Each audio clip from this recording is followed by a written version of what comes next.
It's the Montreal Just for Laughs Comedy Festival. Kevin Hart presents LOL at JFL. I don't know what it is. I'm a pretty dumb guy.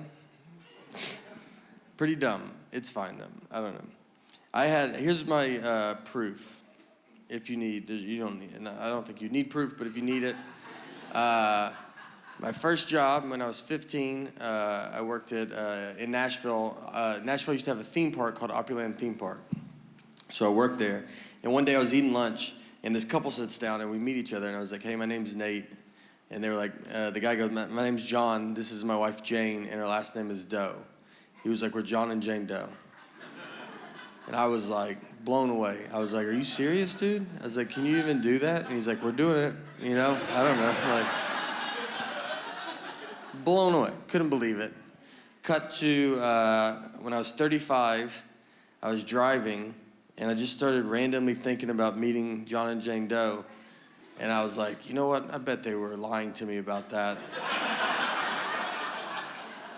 That's how long it took, 20 years for me to catch on. Yeah, I bet they were lying to you about that. I looked them up, I Googled them. I tried, and yeah, turns out they were murdered. That's what I found out. And, you know, that's what you get for lying to kids. That's what happens. They still don't know who did it. I've traveled a bunch. I've been to a bunch of different countries. Canada, this counts as something, you know, right now. Another country. That's fun. I'm the worst, too. I don't know where countries are at. I learned about Tennessee, and then I learned about the states that touched us in case they attacked. And that was it. And we were like, that's more than enough. I've been to Honduras. I've been there. I have a pretty big fan base there. And it goes, guys, let me tell you something. This show is in Honduras. You wouldn't have even got in. So, yeah, just be happy that we're not there. Or there, no, I don't know. It was a USO tour, and we go, and I went to the airport. I told the guy, I was like, I'm going to Honduras. And the guy was like, what city? And I was like, I thought that was the city. So just wherever you think I would be going, you know, just a guy that looks like me, wherever you think he would go. And we land, a guy picks us up, he's driving us to the Army base, and on the way there, he was like, look, there's a couple things you gotta keep an eye out for. Like when you go to bed at night, you gotta check your bed for spiders, like spiders hide in your bed. He's basically just like, you're not gonna sleep, hope that's cool. And then he was like, there's a lot of snakes too, a lot of venomous snakes, so keep an eye out for snakes, but if you do get bit by a snake, the best thing to do is just go ahead and just catch the snake and then bring it with you to the doctor. And you'll be like, this is a snake that bit me. And I was just like, well, I'm probably not gonna do that part of it, you know? I was like, you may catch a snake, dude? I never caught a snake in my life. You know me get bit, then I gotta get it together and catch a snake for the first time? It's not gonna go good. He's gonna keep biting me. That's all that's gonna happen.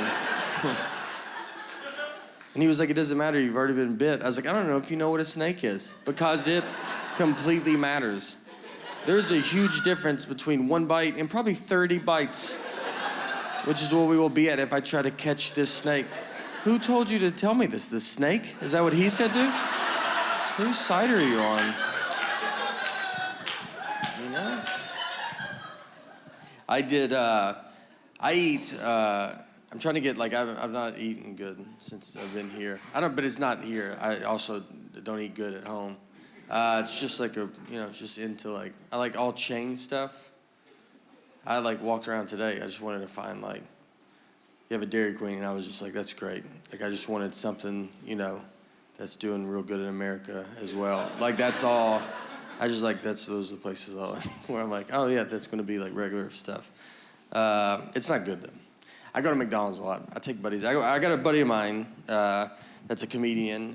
His name's Luis J. Gomez. And me and Luis went to McDonald's to go eat once. I'm a big fan. And every time I take someone to McDonald's too, they're always like, oh, I haven't been here in forever. It's like, don't act like I'm the one keeping them afloat, all right? You know, like people go in here.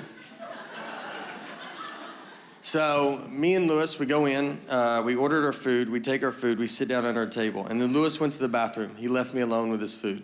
So I was like, you know what? I'm gonna play a prank on him. So I grabbed his hamburger, I unwrapped it, I took a bite out of it, and then I wrapped it back up, put it back down on his tray. So that's my big prank, right? When he comes back from the bathroom, I'll be like, dude, did they eat your burger before they gave it to you?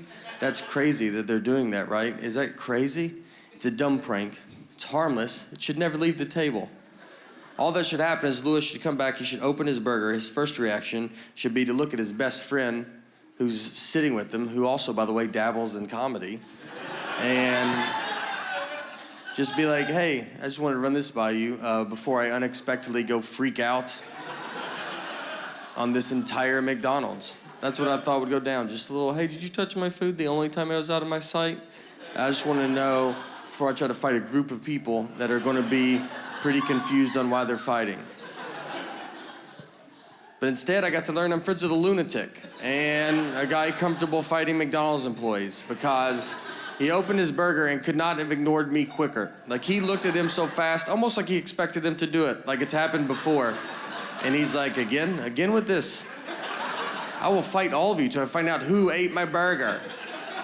And he gets up and starts walking towards them. I can't believe this is working. Like, we have gotten so much farther than I'm prepared to get. So I just grabbed him. I go, dude, I ate your burger. I ate it. Like, why would you not look at me once to see if I did this? And he sits down, and it's weird. Like, everybody's looking at us. It takes 10 minutes for people to quit filming us with their phones. And it just hits me. I just start thinking, I was like, dude, you're out of your mind, man.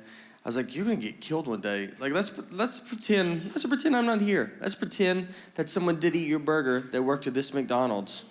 You were gonna go blindly fight that guy. Not even try to size him up, see what he looks like. Do you really think you could beat up a guy that is apparently pretty confident in himself? That he's making burgers, he's then eating them, and then he's wrapping them up and just sending them out to whoever. You don't think that guy's probably the greatest fighter of all time? I think you're gonna walk to that McDonald's counter and be like, who ate my burger? And all the McDonald's employees are gonna part ways. They know exactly who you're talking about. In the very back of your seat, guy cracking his neck. He's got his fist in the fryer, doesn't even know it, just warming his hand up. All right, thank you guys so much. You guys were great.